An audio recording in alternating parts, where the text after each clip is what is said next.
What do you think of this? For a third and a second, he's going to the Colts. The Colts badly overpaid. Badly. You should receive draft compensation for taking Carson Wentz, who I told everyone 2 years ago in the second half was not good. And then last year, everyone finally figured out, actually, yeah, he's not good. He's a reclamation project. Notice the only two teams interested were former teams with former coach connections, right? Reich and also DiFilippo in Chicago. When the Eagles were talking about multiple first-round picks, that was laughable. The fact that they now have a second and maybe it could be a first down the road. Right now, it is a third and a second, and that's too much to pay. And by the way, I don't like if you sense some kind of negative feeling toward Carson Wentz for me, he's very tough. I think he wants to be great, and he's extremely talented. But there was so much regression, and he had way too much power in the organization, in my opinion. And what I don't like, if you're sensing some kind of negativity, like whatever I said about Tom Brady, it wasn't personal. It's that I thought he was getting old. He showed me otherwise. In Carson Wentz's case, the way he handled the benching was awful.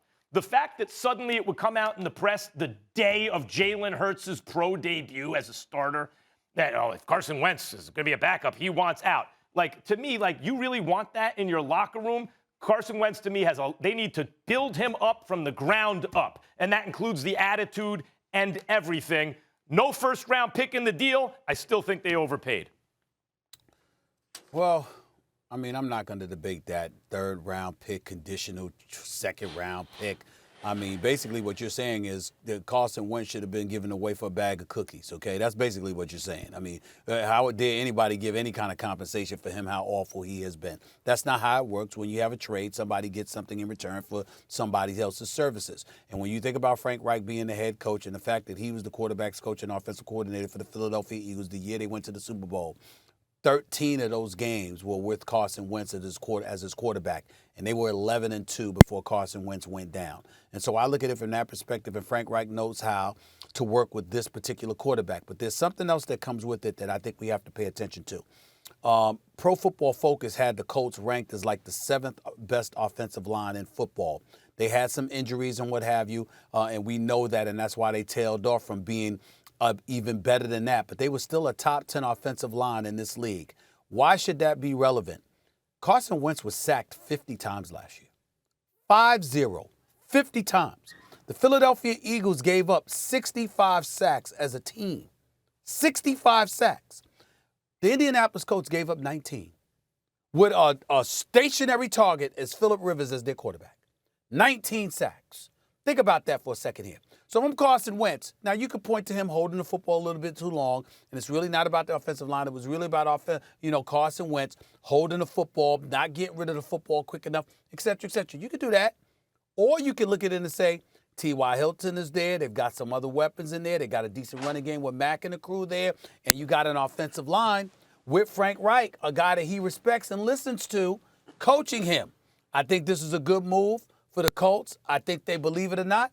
I'm willing to go so far as to say they won this trade because of who he's going to. Not because of Wentz, but because of who he's going to and the support that he has around him. I think it's better than what he had in Philly, and I think it's a good move for the Colts to have made. Look, I think this is the perfect price for Chris Ballard to have paid for Carson Wentz. You weren't going to get him for free. I disagree wholeheartedly that Carson Wentz is just really right now, just kind of trash that you need to just throw out the door. And look, I've heard you for a long time talk about Carson in this way, Max. And look, I get it. I get where you're coming from and why you're coming at him this way in terms of how his play tailed off. I don't think that physically he is someone that cannot be, let's just say, rehabilitated from a physical standpoint. I think what's going on with Carson Wentz is strictly and totally it's mental as far as how he handles being challenged, how he handles being competed against, how he handles adversity, how he handles expectations. There's no question about that. He has been fragile, he has been brittle, and he has not handled it very well in that way at all. And that has manifested itself into his play declining at such a rate that is really, it's unfathomable to me. It's one of those things I never just expected to happen. But I think the negative effect of drafting Jalen Hurts and having that kind of competition for him was something that Philadelphia severely underestimated. And I'm not saying that they're wrong for it. I'm just saying they underestimated, and Carson did not handle it very well. That being said, going to Indianapolis is the very best place for him to go. It really was the only place for him to go if he's to have any chance to really get his mind right, first of all, and then have the kind of supporting cast that he needs in order to reclaim his status as one of the better quarterbacks in the NFL. I don't think there was any other place that he could go in order to achieve that. Frank Reich understands what makes Carson tick, how he fell off, the kind of things he's going to need to do for him on a personal basis in order to get him to play at a high level, keep his confidence up. He does have a much better offensive philosophy and or system with which Carson will now be able to, operate under.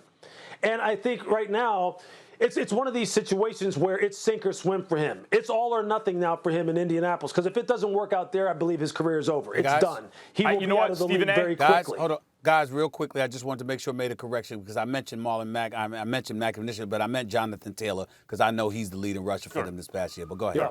Yeah, Stephen A., I just want to say, I think the two of you, if I combine the points, hit on it.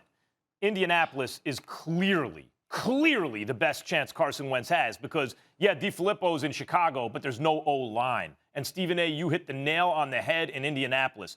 Quentin Nelson was such a great draft pick, and everyone knew he was going to be great. But and Louis, you can tell me if I'm wrong, but to my eyes, he's one of the best interior offensive linemen I have ever seen. If someone said, name the best interior, he's the first. I've never seen anything like that at the guard position. And the fact that Carson Wentz will be protected by that line, and he has a coach there, it gives him a shot.